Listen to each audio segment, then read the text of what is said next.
administration over at the school, and there wasn't a willingness for them to take on this work. It's difficult. It takes a really patient, critical thinker to do this work.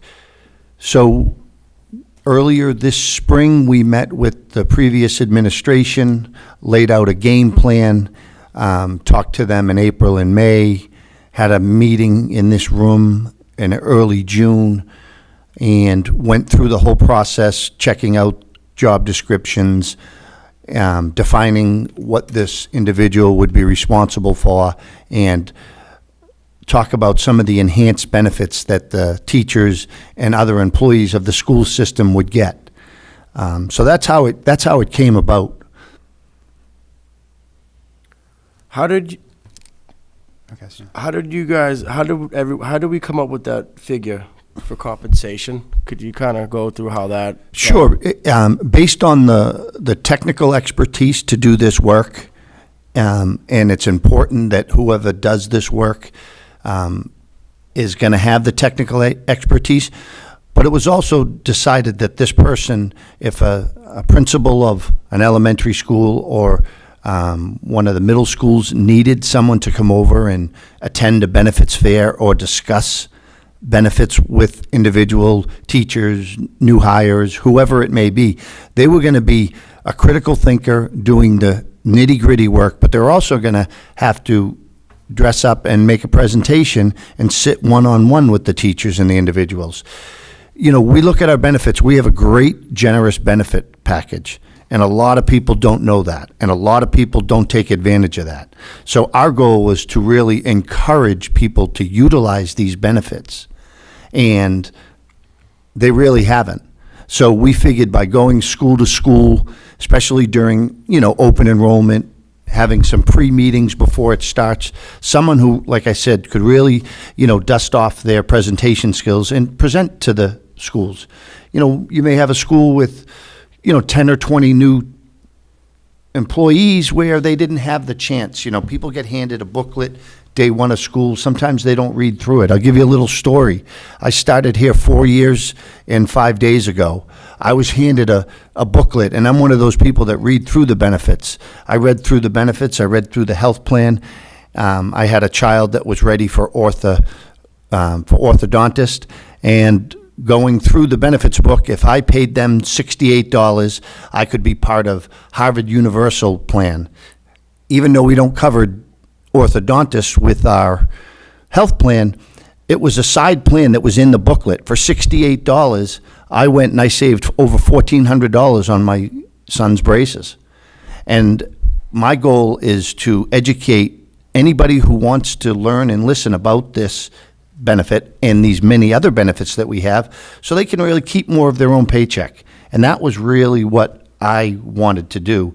And we have been talking in general about this, but then when it came down to affordable health care, all the different reporting requirements, the penalties that we received, at one time 2 years ago, we got a $7 million penalty. And right now it's down to about $130,000 or $40,000. And it's all derived from not being able to understand the different requirements that we need to do. So, this position is a unique position. It's going to pay somebody to stay there to really sharpen their critical skills and also be able to present. So we wanted to compensate people fairly and adequately to do that type of work. You answered my half of my last question. This might go for this final question might be actually answered Superintendent Ruggiero. Some of the current system challenges. I know we've talked about that. Some of the fees, as you just discussed, those obviously we haven't been able to pin down the process and procedures as they updated. So it looks like we were getting tagged with certain fees. So with this position, could you kind of discuss the strategy that we're going to utilize to implement the prevention of fees to come forward? Like, what does that look like? I assume the prevention of the fees are this position. That's my understanding, that this position is to help prevent the fees. On our side, there still needs to be a connection with this position. the new staff come into our HR department, we need to provide them with information, but give them the connection to that position. I see this as another layer of oversight. That's how I see it, similar to when we hire, an administrator for a specific position. It's another layer of oversight because we're such a big organization. Thank you. I think I saw Member Gately and then Member Pena. Mr. Bucatino, I'm just so confused by this whole, posting, to be honest with you. Anything that you want for our schools, it's known. Protocol is that you come before the school committee. We have a personnel director, chairperson of the personnel. The need is stated usually by the superintendent. Then we post it, or we go over the posting with you. For me to receive this and to see that it was, posting date was July 15th, 2022, and us not even be aware of it, but yet we're responsible for the 90 to 100,000 plus in the salary. It's very confusing and disheartening to me that our committee gets such little respect when it comes to new postings like this, and the urgency. Could you go over the urgency here again? Yeah, and I'm just going to jump in a little bit on the process, because I think just want to reiterate in terms of the confusion, because I appreciate the question. It's not an LPS posting, so that's why it wouldn't have gone to the personnel subcommittee. What's before us is a MOU between the city and the school department to fund a position that's on the city side. So the posting wouldn't have come through the school committee. But I'll let Mr. Bertino talk to the urgency around it and the timing. Ask you the question Sure, then. yeah. So if it's not coming through us, then why are we paying for it? Because those are two different things. Well, can you explain that? Yeah, That's so my confusion. yeah, absolutely. Under Chapter 70, expenses that are towards education of K through 12 students can be funded by Chapter 70 funds, even if they're not administered by the public school district, but if they're administered by the city. So this would be an expense that is administered by the city and is eligible for the net school spending, and so it's funded through the public schools. But Mr. Bertino, if you want to talk a little bit to the urgency of the position, or yeah. Sure. The urgency started in April when we were doing open enrollment, and there was nobody willing to help coordinate the open enrollment for the schools. So what we did is we allocated resources from my office to coordinate the open enrollment for the school. That was indicative of that we knew somebody wasn't prepared or didn't feel like they wanted to do this work. So the urgency was you had close to 275 or 80 new hires coming on September 1st. They only have 30 days to elect their benefits. So that's why it was posted in July. We wanted to have somebody in place in August so they could be prepared. But again, we're a little bit behind the 8 ball, but they only have 30 days. And last year we had over 150 people that didn't elect benefits, that were entitled to benefits at this time. So all these things kind of snowballed into, we have to jump in place. This work is technical in nature, and, people need to know, our benefits, and we want to make sure they get all the correct information. And just to jump in a little bit on the sort of timing and the process, I think we certainly strive to have the full and open communication and transparency. I do think that there was a bit of a break in the forward momentum on this process as a result of transitions that are happening. But we made the full presentation at the last school committee meeting, have created an opportunity to ask and answer any kind of questions, coming back at a second committee meeting to have the discussion, and so certainly are aiming for that level of transparency. I have Member Pena, Member Dugan, and then Member Castellanos, and then was that Member Capola? Please. Okay. Pena, Yep. Dugan, Castellanos, and Member Capola. Okay.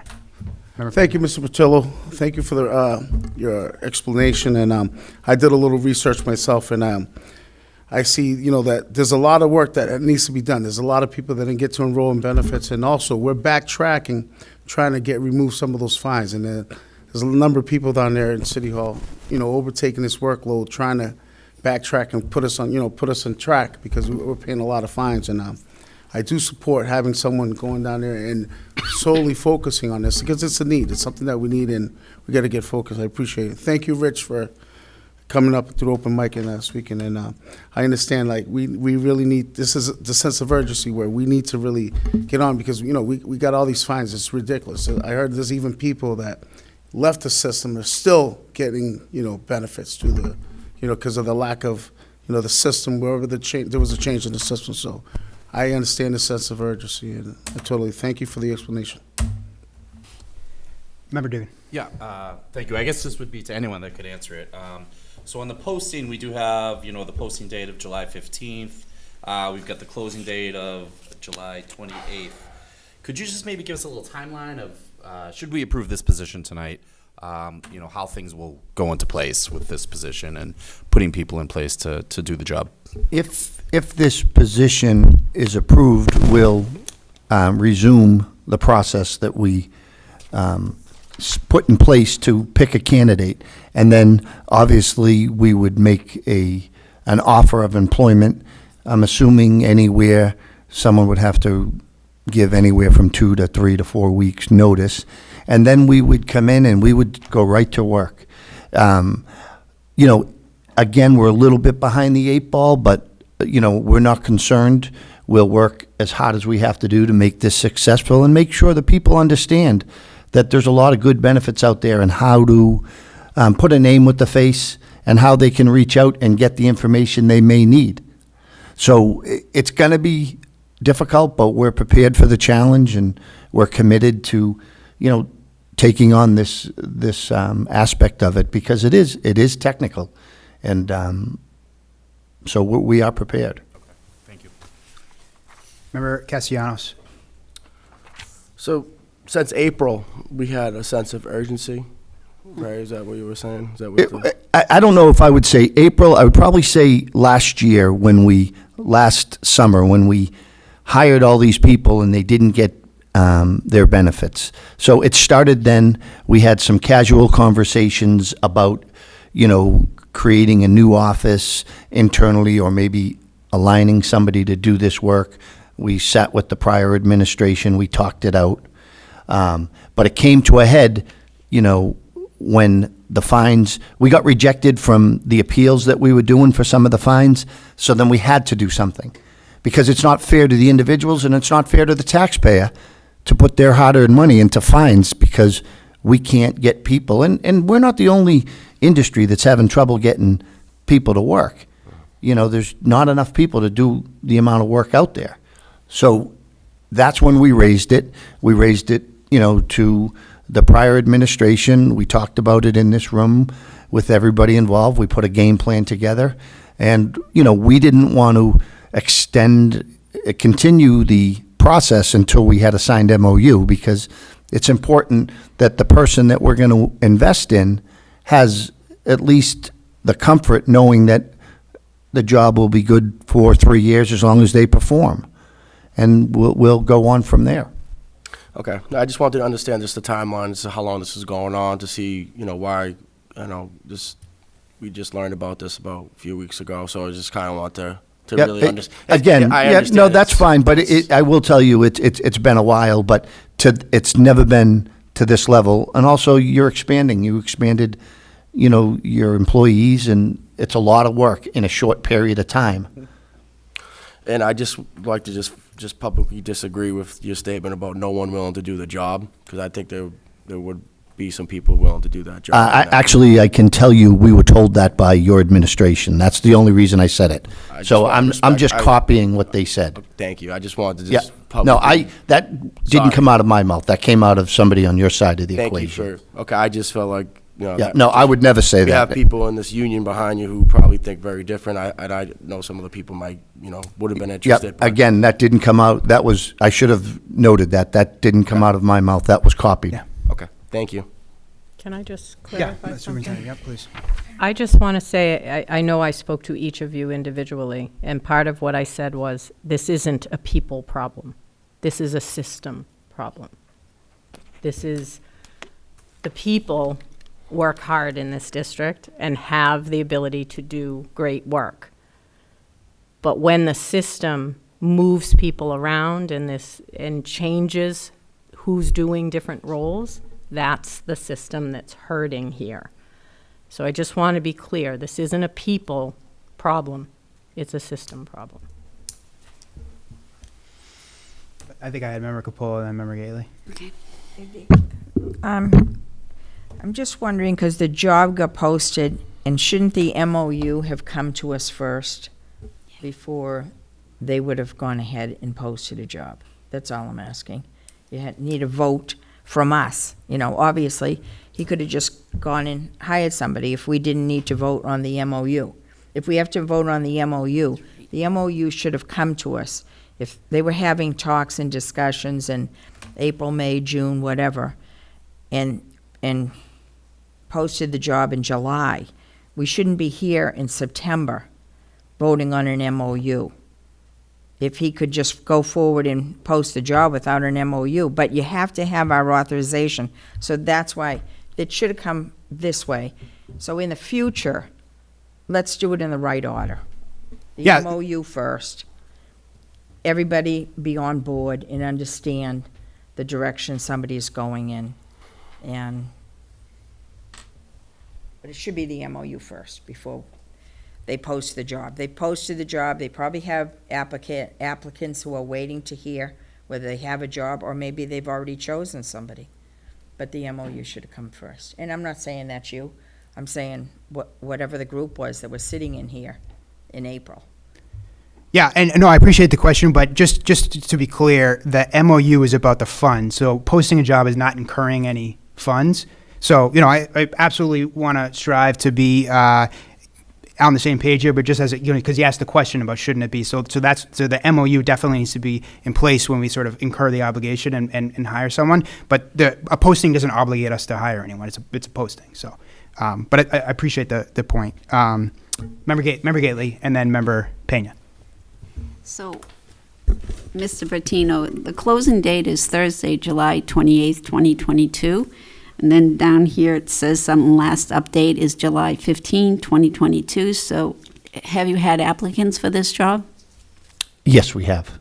And have you hired anybody? We have not hired anybody. Okay. Member Pena. I'd like to set a motion to approve this, put a motion to vote for this, for the new position. Second. Motion made, seconded. Just want to, again, thank the committee for the thoughtful questions today and leading up. Appreciate the attention to this issue, the school administration, the partnership with Cemetery 36 and working through their questions, and particularly the team that's been working to make this stay afloat in the meantime, and under a lot of pressure to make sure that folks are getting their benefits, and look forward to the continued collaboration. We are different departments and report up in different structures, but we are all here in the city of Lynn to do what's in the best interest of our community, and the divide between the city and school is a bureaucratic one. It's not a moral one. We're all on the same team here, and I appreciate the committee for taking this up. So, any further discussion? Roll call, please. Member Castellanos? Yes. Member Capola? No. Member Dugan? Yes. Member Gately? Yes. Member Magnolia, absent. Member Pena? Yes. Mayor Nicholson? Yes. Motion to adjourn. Second. Roll call, please. Member Castellanos? Yes. Member Capola? Yes. Member Dugan? Yes. Member Gately? Yes. Member Magnolia absent. Member Pena? Yes. Mayor Nicholson? Yes. Thank you.